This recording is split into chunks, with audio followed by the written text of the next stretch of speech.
that you are coming to the end of your time. Our next speaker is Christopher Hitchens. He's arguing against the motion. Christopher Hitchens is British by origin, but he has spent most of his working life in the United States. He is a writer, journalist, and commentator, particularly well known for his trenchant and views and very original thinking. He works on Vanity Fair magazine, where he memorably wrote a less than complimentary profile, I would have to say, Christopher, of the late Mother Teresa. So, Christopher Hitchens, let us hear what you have to say. Your time starts now. Please make your way to the podium.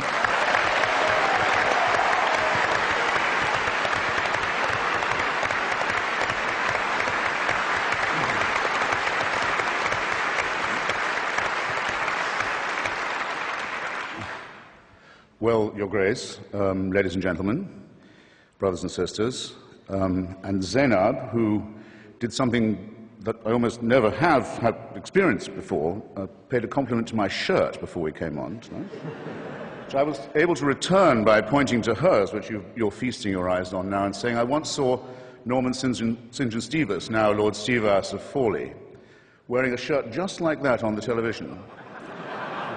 And he was asked by his interviewer, gosh, what a lovely shirt, where did you get it? And Stevas said, do you really like it? He said, I call it sort of crushed cardinal. I might add, in the spirit of fraternity, which I'm sure will inform this entire soiree, that the mere existence of Lord Stevas of Fawley is testimony to the breadth of the church. Now, I'm sorry, though, to have to begin by disagreeing with His Grace. If you're going to be a serious grown-up person and appear to defend the Catholic Church in public in front of an educated and literate audience, you simply have to start by making a great number of heartfelt apologies and requests for contrition and forgiveness. Now, you might ask, you're fully entitled to ask, brothers and sisters, who am I to say that? Well, in the Jubilee Millennium Year of 2000, the Vatican spokesman, Bishop Piero Marini, said, explaining a whole sermon of apology given by His Holiness the Pope, that was supposed to cover the entire history of the Church in its Jubilee year, that, I'll quote Bishop Marini directly, said, given the number of sins we've committed in the course of 20 centuries, reference to them must necessarily be rather summary. Well, I think Bishop Marini had that just about right. I'll have to be summary too. But I think he said just about the least of it.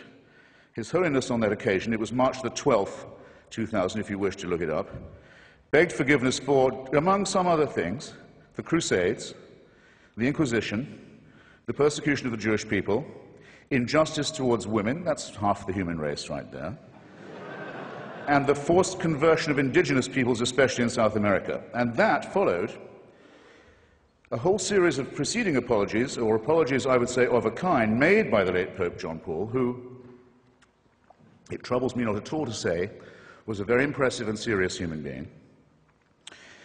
It followed no less than 94, count them, public recognitions on his part of appalling crime and error and cruelty and stupidity and offences to the free intelligence, ranging from, I shall be summary, like Bishop Marini, the African slave trade, apologized for in 1995, the admission that Galileo was right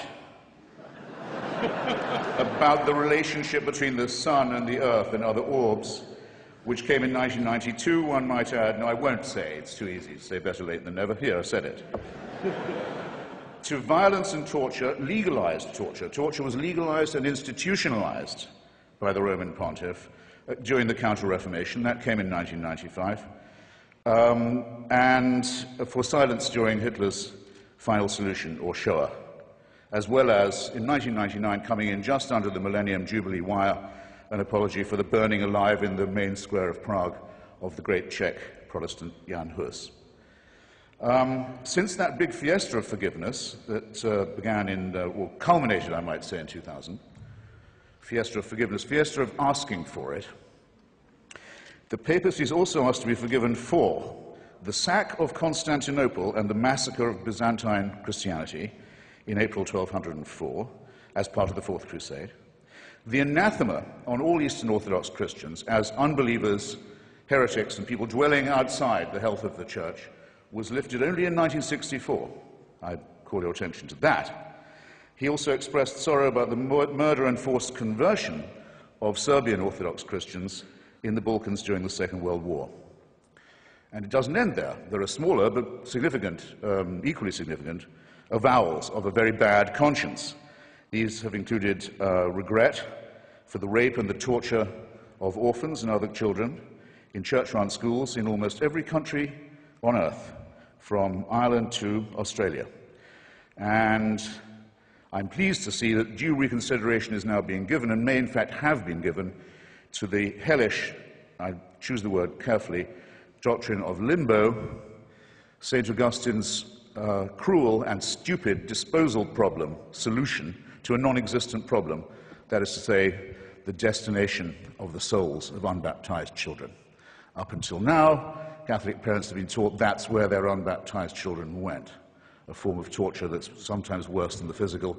Now it seems that this piece of Augustinian sadism is undergoing reconsideration as well. But remember, this is from a church that, on the whole, cannot err.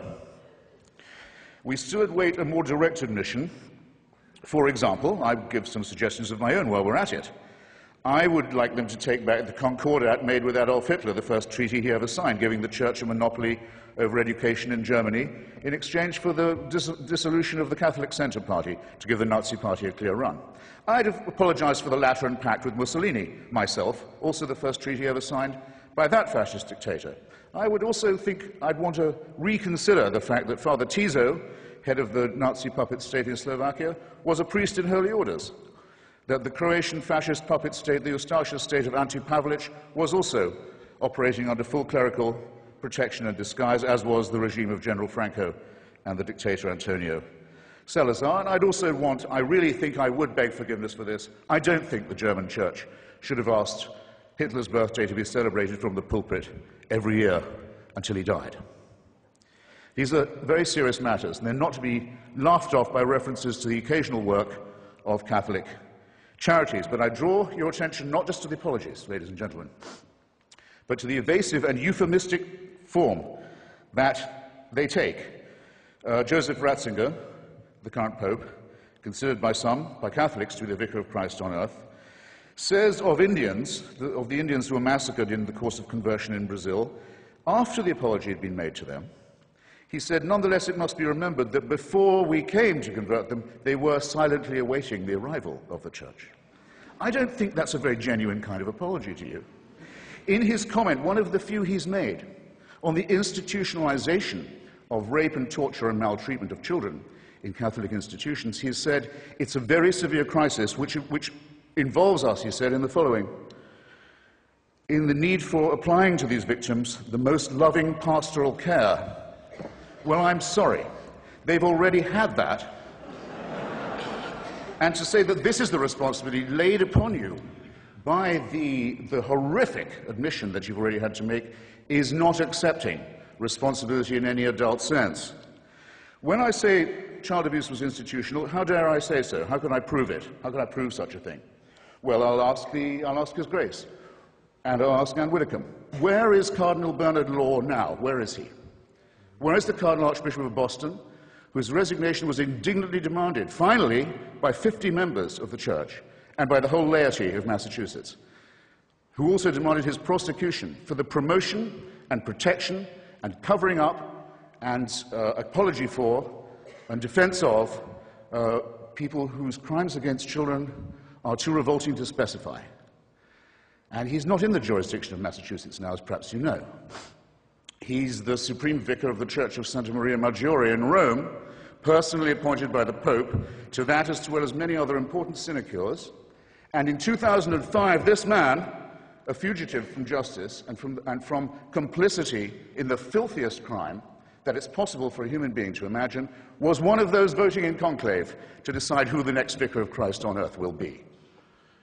I don't know. I think I'd like to hear a bit more shame about this. I think I'd like to see a bit more confrontation with the reality of the business. Now, this is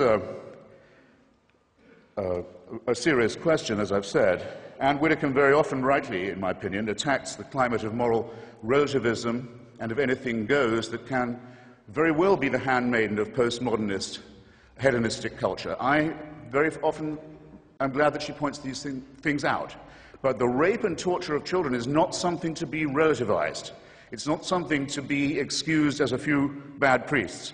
It's certainly not to be excused by the hideously false claim made by some Catholic conservatives that this wouldn't have happened if queers hadn't been allowed into the church. I'm sorry to say that queerdom in the church is an old story too. And it's worse, it's much worse than pornography, and it's much worse than bad language on TV. And it's the crime that cries out for punishment. It's the thing that if we were accused of on this side of the house, we would die rather than admit. And if we were guilty of it, would kill ourselves. And it's the one thing the church has decided to excuse itself for under this papacy.